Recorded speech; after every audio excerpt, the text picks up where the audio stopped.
Hi guys, welcome back to my new and improved bed and bedroom. Can we just shout out my bed really quickly? In Bed with Bella would be absolutely nothing without my bed. I am so grateful to have this bed back. It's just so comfortable and massive and love you. So I know I've promised quite a few videos. I have a list running of episodes I said I would do. But today I really wanted to talk about a subject that has gotten a lot of my attention as of late. Today's subject is celibacy. It's a really hot word on the streets these days. You may know one or two women who have taken vows of celibacy in a non-religious form. Vows of celibacy, I realize how that sounds. But no, have given up sex, whether it be for a month or for a year, all for one reason or another.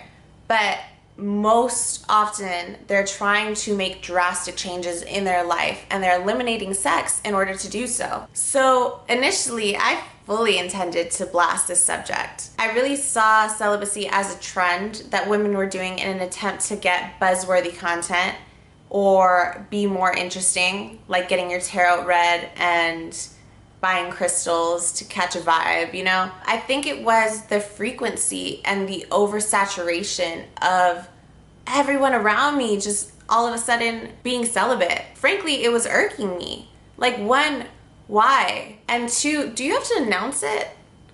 You know, like, do you walk around telling people I am sexually active? Not, like, no one cares. So do you really have to announce it? If there's one thing I've learned as of late, it's that you can't judge or formulate an opinion, for that matter, if you haven't done the research and you haven't asked the questions. I mean, you can, but there's that whole like assume, ask that of you and me, and that's kind of frowned upon. So I brought this idea of a topic to my friend who a while ago had told me she was celibate. This is long before the wave of everybody else around me becoming celibate. And I just asked her, you know, why did you do it? What brought you to this point? Has it been beneficial? All the questions that I had that I was judging without knowing.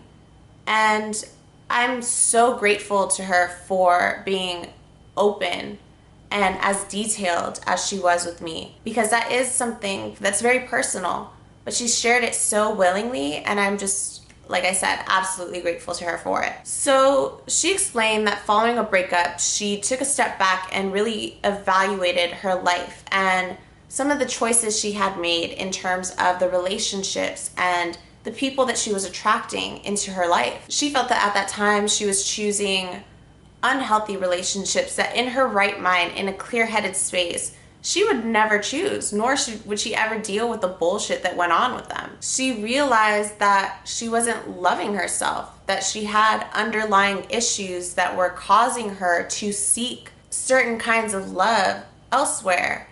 And she wasn't nourishing herself, and it was becoming unhealthy. And so in order to heal herself, in order to get past those traumas from past relationships and other situations in her life, sex was no longer conducive to that growth, to that healing. In her mind, it actually went against the work that she was doing and had the potential to derail and trigger her. Essentially, not having sex felt like a step in the right direction into her journey to heal.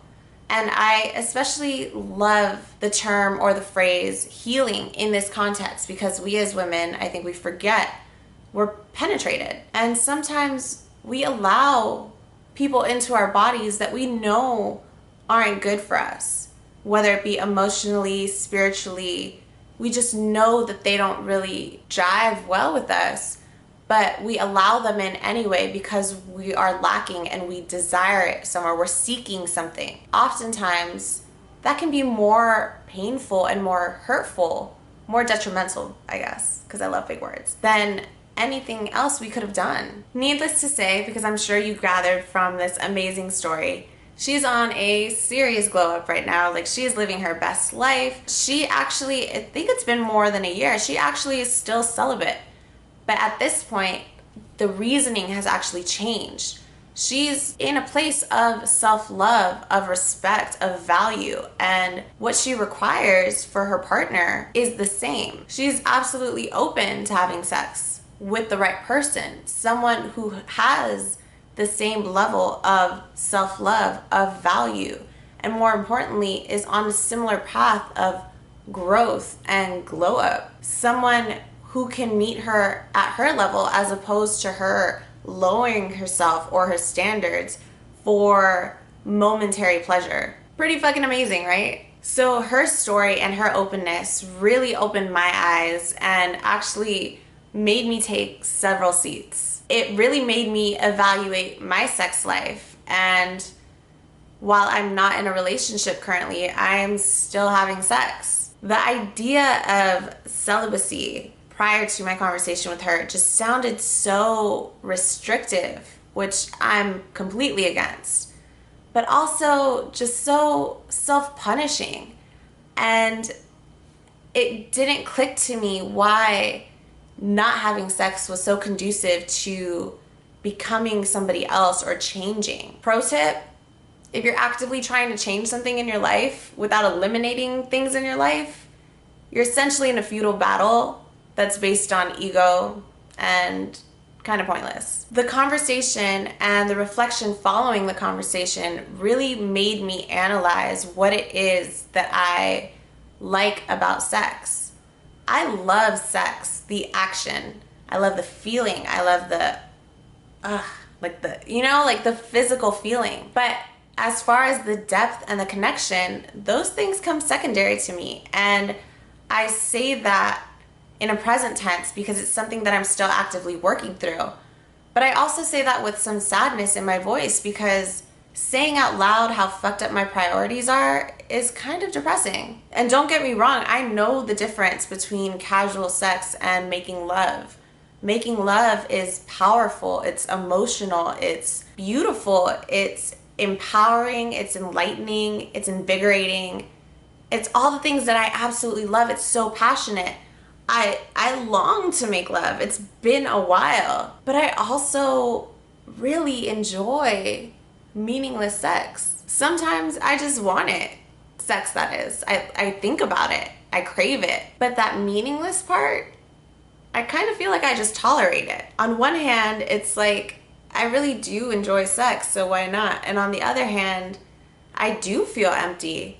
I do feel a little pathetic. I do feel a little used. I feel like I've allowed myself to tap into my lower level. I've lowered myself to somebody else, or worse, they've lowered themselves to my level, which is just a punch in the stomach. So correction, I love sex, because duh, sex feels amazing physically, but the other stuff that comes along with meaningless sex, I don't like very much.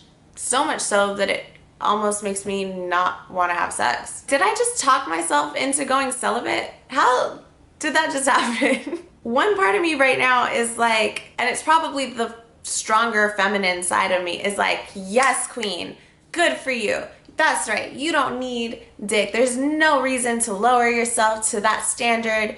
You got yourself, you're a boss bitch, yes, queen. And then the weaker masculine side in the back of my head is like, but you love sex.